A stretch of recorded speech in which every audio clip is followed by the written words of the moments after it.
నిమ్మనపల్లి మండలంలో విద్యుత్ సబ్స్టేషన్ ఎదుట రైతులతో కలిసి రైతులకు మద్దతుగా తెలుగుదేశం పార్టీ కార్యకర్తలందరూ రైతులకు మద్దతుగా ధర్నా చేయడం జరుగుతూ ఉంది.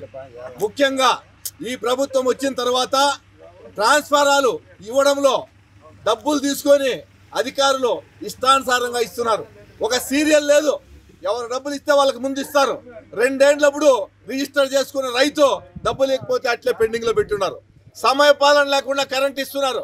ఈరోజు వరి నార్లు పోసుకునే సమయం, ఎప్పుడు కరెంట్ వస్తుందో ఎప్పుడు కరెంట్ పోతుందో తెలియని సమయం. ఈ విధంగా అస్తవ్యస్తం అయిపోయింది. గతంలో చంద్రబాబు నాయుడు ముఖ్యమంత్రిగా ఉండగా కరెంట్ వచ్చిందంటే టైం చెప్పొచ్చు, ఫలానా టైంకి కరెంట్ వచ్చిందంటే చంద్రబాబు నాయుడు పాలనది. ఇప్పుడు జగన్మోహన్ రెడ్డి పాలనలో అస్తవ్యస్తం అయిపోయింది. దీనికి ముఖ్య కారణం ఆయన అగ్రిమెంట్ పవర్ పర్చేజ్ అగ్రిమెంట్లు రద్దు చేసుకోవడం. ఈరోజు 4 పావలాకి ఇస్తానన్నట్టు కరెంటుని 11 రూపాయలు కొంటున్నారు ఒక యూనిట్. ఇదే జగన్మోహన్ రెడ్డి వైఫల్యం.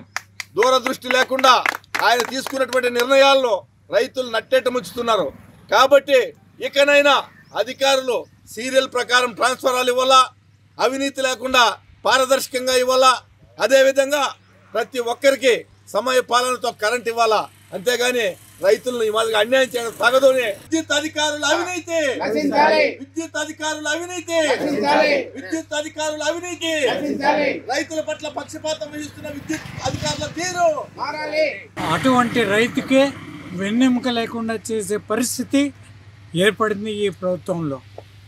అదే రైతుకు కావాల్సింది నీటి సదుపాయము, అదేవిధంగా కరెంటు. మరి అటువంటి కరెంటునే మనం కరెక్ట్గా ఇవ్వలేకపోతే రైతు పండించేది ఏముంటుంది? ఆ పండించిన పట్ల మనందరం తినేది ఏముంటుంది? మరి ఇటువంటి పరిస్థితులన్నింటినీ గమనించుకొని విద్యుత్ శాఖ వారు తగినంత విద్యుత్తుని సరఫరా చేయాలని, నాణ్యమైన విద్యుత్తుని సరఫరా చేయాలని, వచ్చే ఎండాకాలంలో ఎటువంటి సమస్యలు లేకుండా ప్రతి ఒక్క రైతు పంటలు పండించుకునే విధంగా ఏర్పాటు చేయాలని కోరుకుంటూ ఈరోజు నిమ్మనపల్లి మండలంలో సబ్స్టేషన్ దగ్గర ధర్నా చేయడం జరుగుతుంది. కాబట్టి ప్రతి ఒక్క విద్యుత్ అధికారి కూడా ప్రతి ఒక్క రైతుకు కూడా సహకరించాలని కోరుకుంటూ సెలవు తీసుకుంటాం. వైసీపీ ప్రభుత్వంలో అరాచకం కానీ అవినీతి కానీ లేదని ఇక్కడ ఉండేటటువంటి ఎమ్మెల్యే బల్లగుద్ది 1000 సార్లు చెప్పినాడు. ఇక్కడ నేను ఎమ్మెల్యేగా ప్రాతినిధ్యం వహిస్తున్నాను, ఇక్కడ అవినీతి లేదని చెప్పినటువంటి ఎమ్మెల్యే గారు వినండి. ఎమ్మెల్యే గారు, మీరు ఈరోజు మీకు టికెట్ వస్తుందో రాదా దాని గురించి మేము మాట్లాడలేదు. మీరు ఇప్పటికి కూడా మాకు గౌరవనీయుల శాసనసభలో ఇప్పటికి కూడా నిమ్మనపల్లి సబ్స్టేషన్ పరిధిలో ఉన్నటువంటి నిమ్మనపల్లి మండల పరిధిలో ఇప్పటి వరకు ఎన్ని ట్రాన్స్ఫరాలు ఇచ్చినారో అన్ని అమ్మినారు. ఎన్ని ఫోల్మాన్లు ఇచ్చినారో ఆ ఫోల్మాన్లకు ఒక ఫోల్మాన్ నాటాలంటే 1000 రూపాయలు లంచం తీసినారు. దిమ్మి ఎవరు కట్టాలా? కాంట్రాక్టర్ కట్టాల్సి అంటే రైతు తాను కట్టించినారు. ఈ మండలంలో దాదాపుగా అంటే విజిలెన్స్ ఎన్ఫోర్స్మెంట్ కమిటీ ద్వారా ఎంక్వైరీ చేపిస్తే దాదాపు లక్షలాది రూపాయల మోసాలు చేసిండేది. రైతులు తాను గుంజేసినటువంటి డబ్బులంతా కూడా బయటకు వస్తాయి. రైతులే ఇక్కడ నుండి ఫోల్మాన్లు కానీ ట్రాన్స్ఫరాలు కానీ వాళ్ళ సొంత ఖర్చులతో ట్రాన్స్పోర్ట్ చేసుకుంటే వాటిని కూడా బిల్లులు చేసేసి ఈరోజు కాంట్రాక్టులకు బిల్లులు ఇచ్చినటువంటి ఏదన్నా డిపార్ట్మెంట్ ఉందంటే ఈ సబ్స్టేషన్లో ఉండేటటువంటి ఇక్కడ సిబ్బంది చేతివాటానికి అలవాటు పడిపోయి ఈ రోజు వరకు రైతులకు దాదాపుగా 700-800 ఇచ్చిండే వాటిలో అన్నిట్లో కానీ ఫోల్మాన్లకు డబ్బులు, ట్రాన్స్ఫరాలకు డబ్బులు, ప్రతి దాంట్లోనూ అవినీతిమయం అయిపోయి కురుక్కుంది. ఆయనేమో అక్కడి నుండి అవినీతి లేని పాలన అంటాడు, ఇక్కడ వచ్చే కొద్దికి పూర్తిగా అవినీతిమైపోయి ఈరోజు ఎట్లుందంటే రైతుల పరిస్థితి. పొగలే కరెంట్ అన్నారు, 4 గంటల కానీ ఇచ్చేది, అది రయ్యా పొగలని కోలనా మీరే చెప్పాలి ఒకసారి. అది వచ్చిన ఒకసారి కరెంట్ పోతే వస్తుందా లేదా అని జవాబు చెప్పే జవాబుదారితనం కూడా లేదు ఈ సబ్స్టేషన్ లో.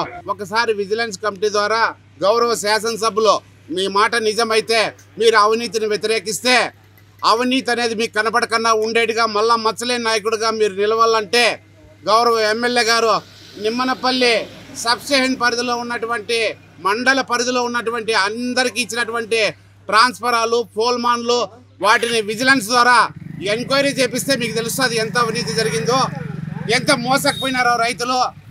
ఈ పొద్దుటి వరకు ఇప్పుడు వరకు జరిగేది మేము ఒకసారి డిమాండ్ చేసి ధర్నా చేసిన తర్వాత కాంట్రాక్టర్ ద్వారా ఈ పొద్దు చేపిస్తున్నారు. గతంలో తీసుకున్న ట్రాన్స్ఫరాలు కానీ ఫోల్మాన్లు కానీ అన్నీ ఒక ఫోల్మాన్ నాటాలంటే 1000 రూపాయలు తీసుకున్నారు. ఒక ట్రాన్స్ఫారం దిమ్మి కట్టాలంటే రైతులు తాను కట్టించినారు, అక్కడికి ట్రాన్స్పోర్ట్ రైతులు తాను చేపించినారు. ఇవంతా అవినీతి కాదా? మీరు వాళ్ళకి బిల్లులు చేయలేదా?